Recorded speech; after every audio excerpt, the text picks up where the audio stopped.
All right, we're going to be making 4 small plant drawings and paintings.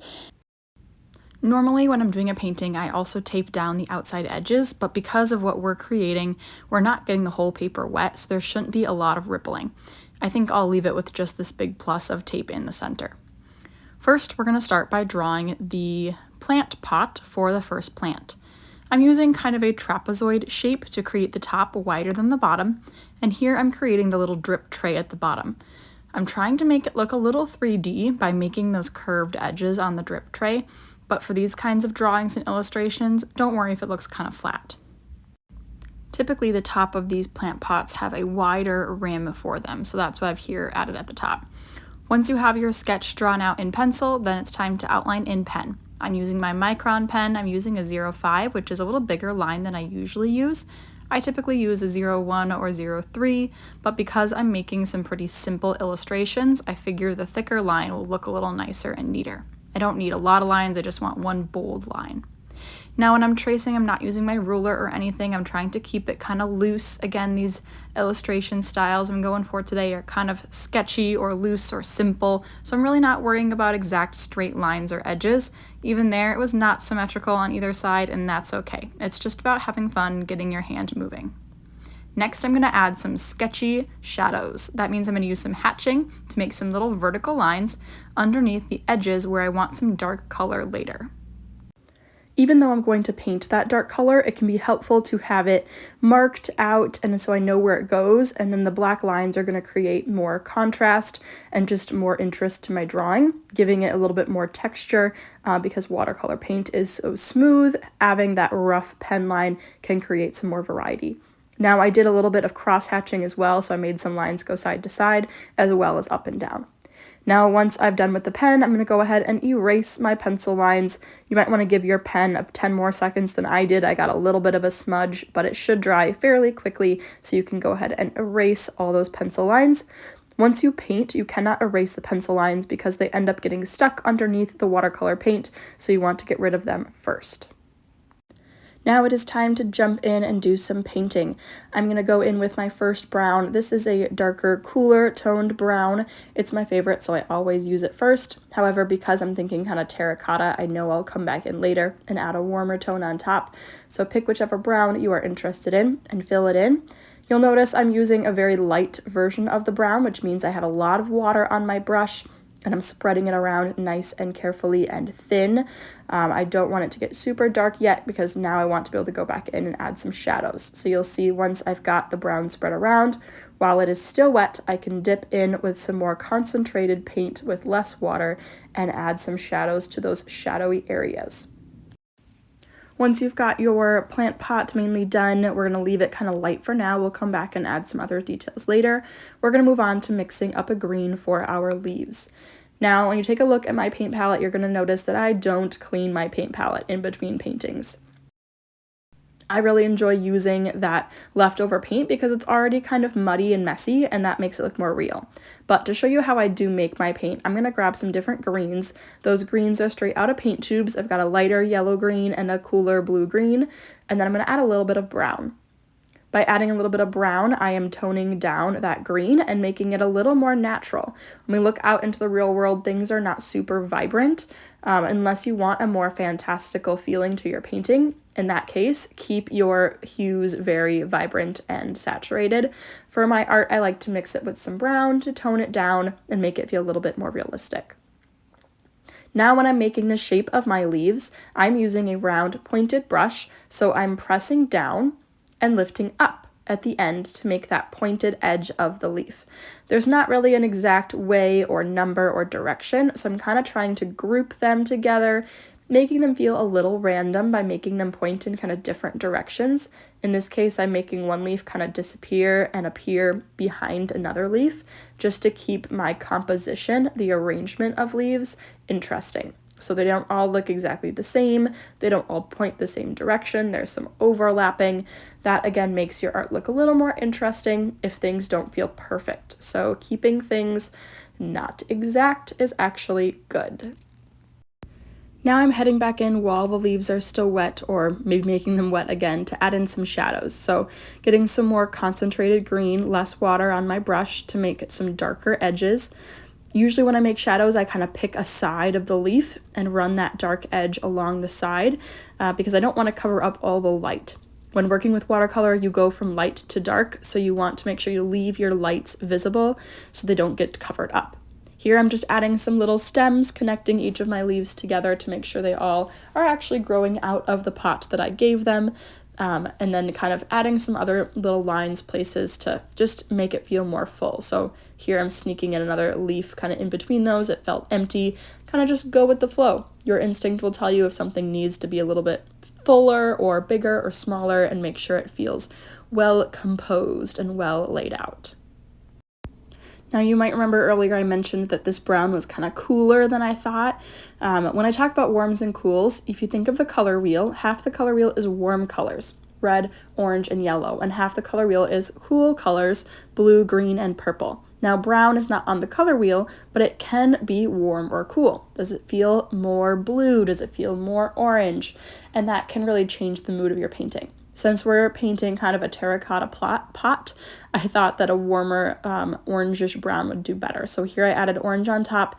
And then since it is wet again, I'm using this opportunity to go back and really add some darks. So I'm doing that same first brown I started with, and I'm going along the edges and spreading it kind of under the lip and under the edge where there might be shadows. If those shadows become too dark, I'm drying off my brush and I'm going to lift some of that color off of the pot. So look how my dry brush kind of grabs some of the paint and pulls it off without adding more water or making my painting more soupy. So you can just dry your brush and help lift off some of the color if your shadow becomes a little too dark. If something gets extremely too dark, then using a tissue or a towel can be a great way to lift the paint off of the paper as well. And then you can always go back and add more. So even though watercolor, you work from light to dark, there are little hacks or tricks like that that you can lift off the paint as long as it is still wet. Here I am adding my final details and shadows, and that wraps up our first plant of 4. We've got 3 more to paint, to draw and paint. So if that one is done for you as well, get ready for another one next. All right, this next one is fun. We are doing a hanging plant. So I'm going to make a trapezoid kind of rounded container for it, but look how I put it low down in the space because I want this room for the long, tall triangle. Here I'm going to create kind of some macrame inspired design as if there is string holding the container, so kind of some large X's, but then I'm going to add a second line to those X's so that I actually have a shape, not just a line. So I can go and add color to those ropes or strings. Same with the ones hanging down from the wall or ceiling, because I want to make sure I can actually add color. They don't just stay like black lines. The leaves for this one are really fun. They're just little wiggly organic shapes. You could think of them as beans or wiggly blobs. I'm just going to make a bunch of them kind of above the pot and kind of down next to it. This will be kind of a vine design, so it's fun to have them start to hang down and go off the side. Maybe some are going to crawl up against the rope that it's hanging down from, but you can leave some empty space between them. We'll connect them with our paint, but right now we're just making the shapes of the leaves, and it's okay if some are kind of over on top of the container. That'll, again, the overlapping of leaves and shapes will just make it look more interesting. When painting the container on this one, we want to keep our color fairly light. I'm going to use a more yellow brown on this one just to switch things up. I know that I have a white pen that I will be using to make my rope white again at the end. If you do not and you still want those ropes to stay white, then you're going to need to paint kind of in those diamond and triangle shapes and try to leave the ropes white. It's a little easier if you do have a white pen. I'll show you which one I use, because then you can do like I'm doing, just paint right over all of it at once. And when you're painting over all of it at once, it's a little easier to make these shadows and edges more fluid and blended. So while it was wet, I added a little bit of darker brown at the bottom there and kind of just dabbing it around so that we kind of see some nice little shadows from the organic shaped leaves that are hanging inside and over the pot. Now that we have the color of the pot ready, we're going to move on to the leaves. So you saw me mix some greens for our last plant. So I did kind of the same thing, and I'm just going to dip and dab that green inside each of those organic shapes. It's totally okay if they go outside of the lines a little bit. Keep it messy, keep it loose, but you do want to be careful not to put the green on top of the wet brown paint. So look how I'm choosing the leaves that are not touching the brown paint of the pot, because I need to make sure that paint is dry before I put green on top of it. Otherwise, they're going to kind of mix together. Here I'm even adding some other kind of dashes and lines to start connecting some of those leaves, and that just makes it look more busy. So it's okay if you add some leaves that were not drawn there originally. You can just add some more with your paintbrush. Then I'm going to go ahead and use my hairdryer to blast the whole thing and make it dry a little bit faster. If you don't have one handy, just let it air dry. It'll only take a few minutes. And then once it is dry, you can go back and put those leaves on top of the leaves. You can put the green on the leaves that's on top of the plant pot. Wow, that was harder to say than I thought. Now I'm going back with the sharp edge of my brush, and you might just want to use a small detail brush to kind of wiggle some little vines in between all the little leaves. So these are just connecting all those little organic shapes that we added. You can even add some little spirals, add some little ends to the vines as they crawl and grow and create new leaf buds. So this is kind of your time to have fun with the lines and make those vines really come to life. Now that we've got all those plant pieces done, I'm going to go ahead and use that white pen I was talking about. This is a gel pen by Sakura. I have the 08 size, so it's kind of big, which works well for filling in these kind of rope shapes. It is a ballpoint, so you kind of roll it around a little bit and that white will show up. It can cover up the pen lines, so I'm just kind of adding little bits in between. Not really being super neat and careful about it, but making sure that it does cover up some of the brown to show that I have that white string.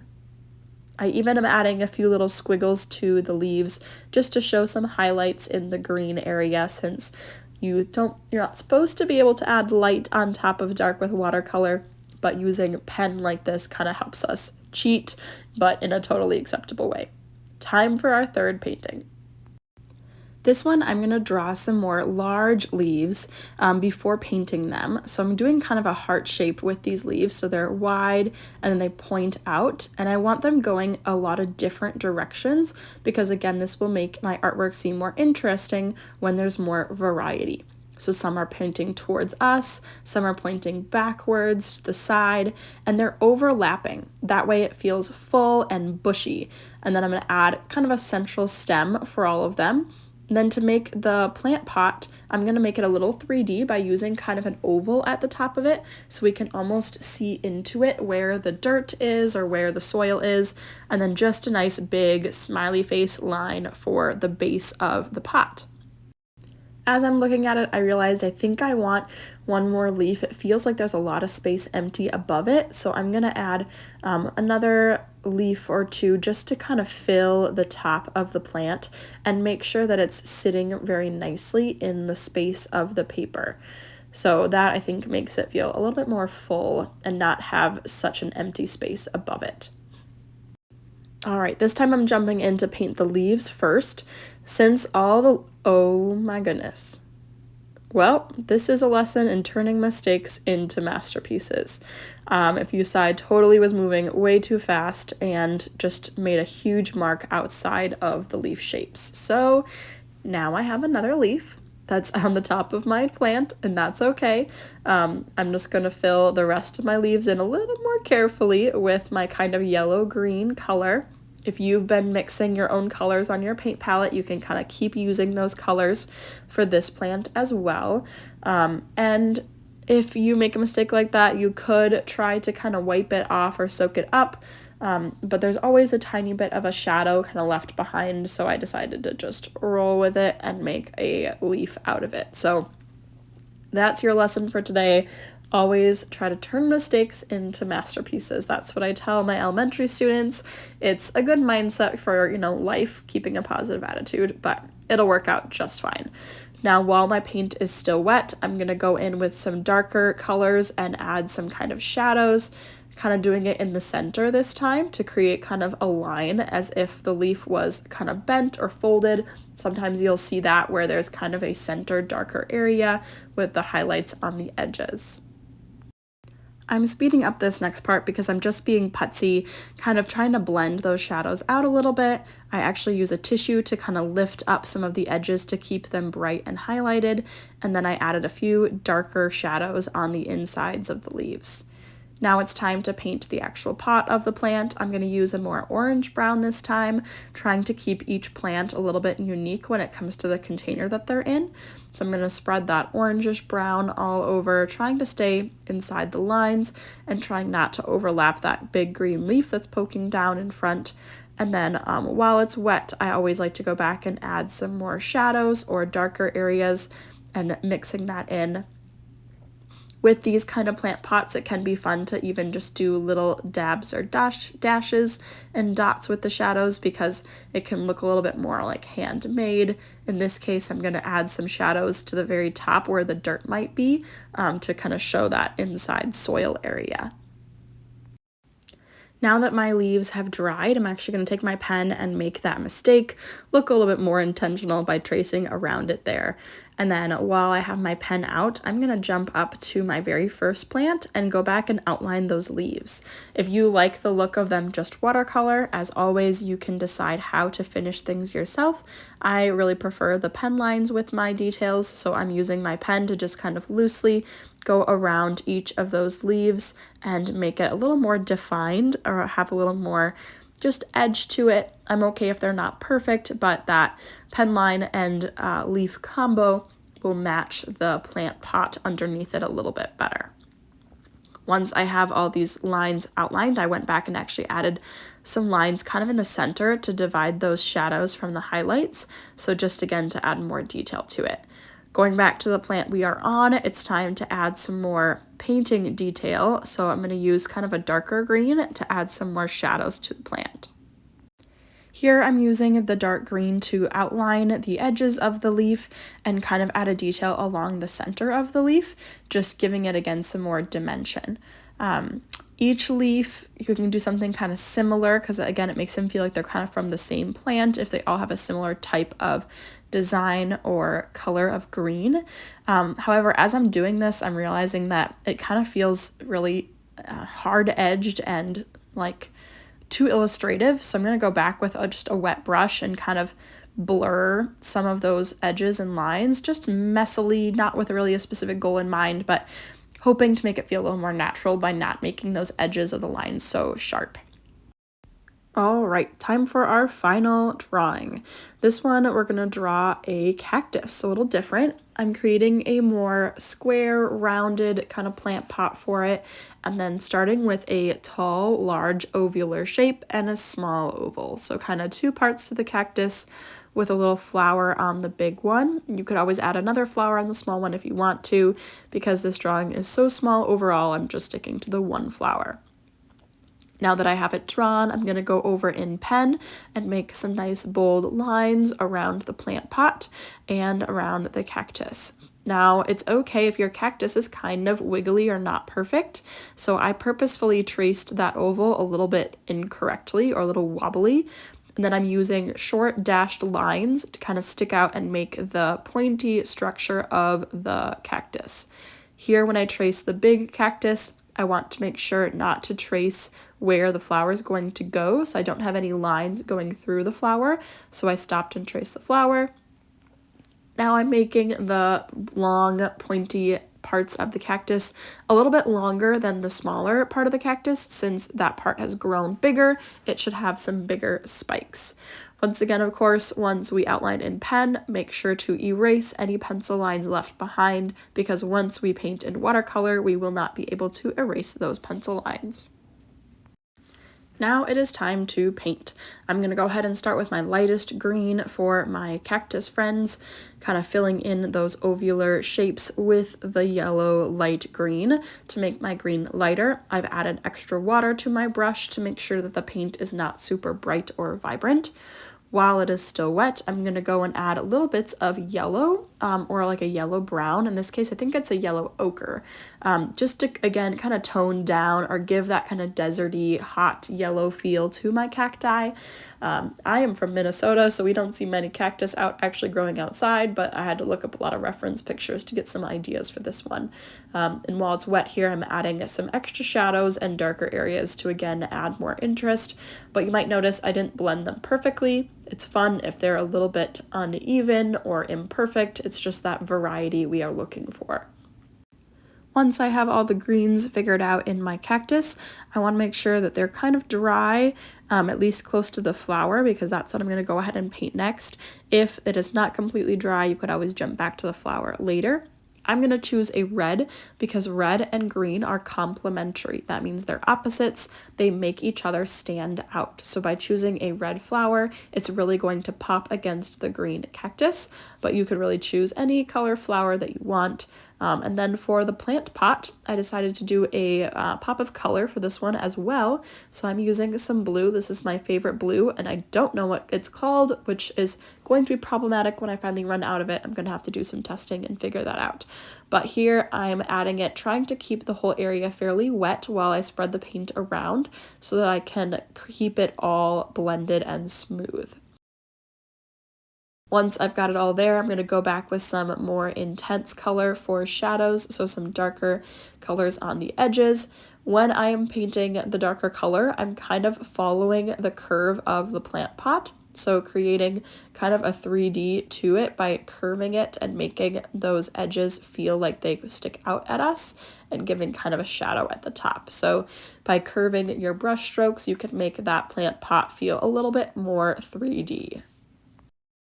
Here I'm just finagling more with that color, kind of drying my brush and lifting some of the darks up, but also blending in some more shadows. So just finagling and playing and putzing around. At this one, I'm going to play with the idea of kind of a shadow of the table that it is sitting on. So I'm creating kind of an oval shape of a shadow. It's kind of a light brown color that sticks out on each side of the plant pot.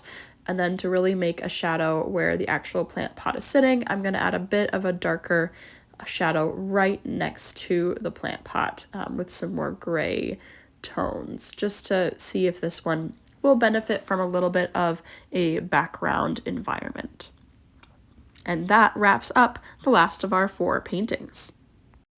Here I'm going to speed through my final process where I took off the tape of my artwork and I used my paper cutter to divide them into their smaller sizes. Some of them I did the exact size I was planning, some I kind of adjusted or made larger depending on if the composition was a little off, so if my plant was a little bit to the left or the right, I kind of trimmed it accordingly. And then I put them in my little frames and they are good to go. If you had fun painting with me, please give this video a like. Go ahead and subscribe to my channel for other fun pen and watercolor tutorials. You can find me on Instagram and my website. That'll all be linked in the comments or the description below. Let me know if you have questions. I can't wait to do another painting with you soon. Have a great one.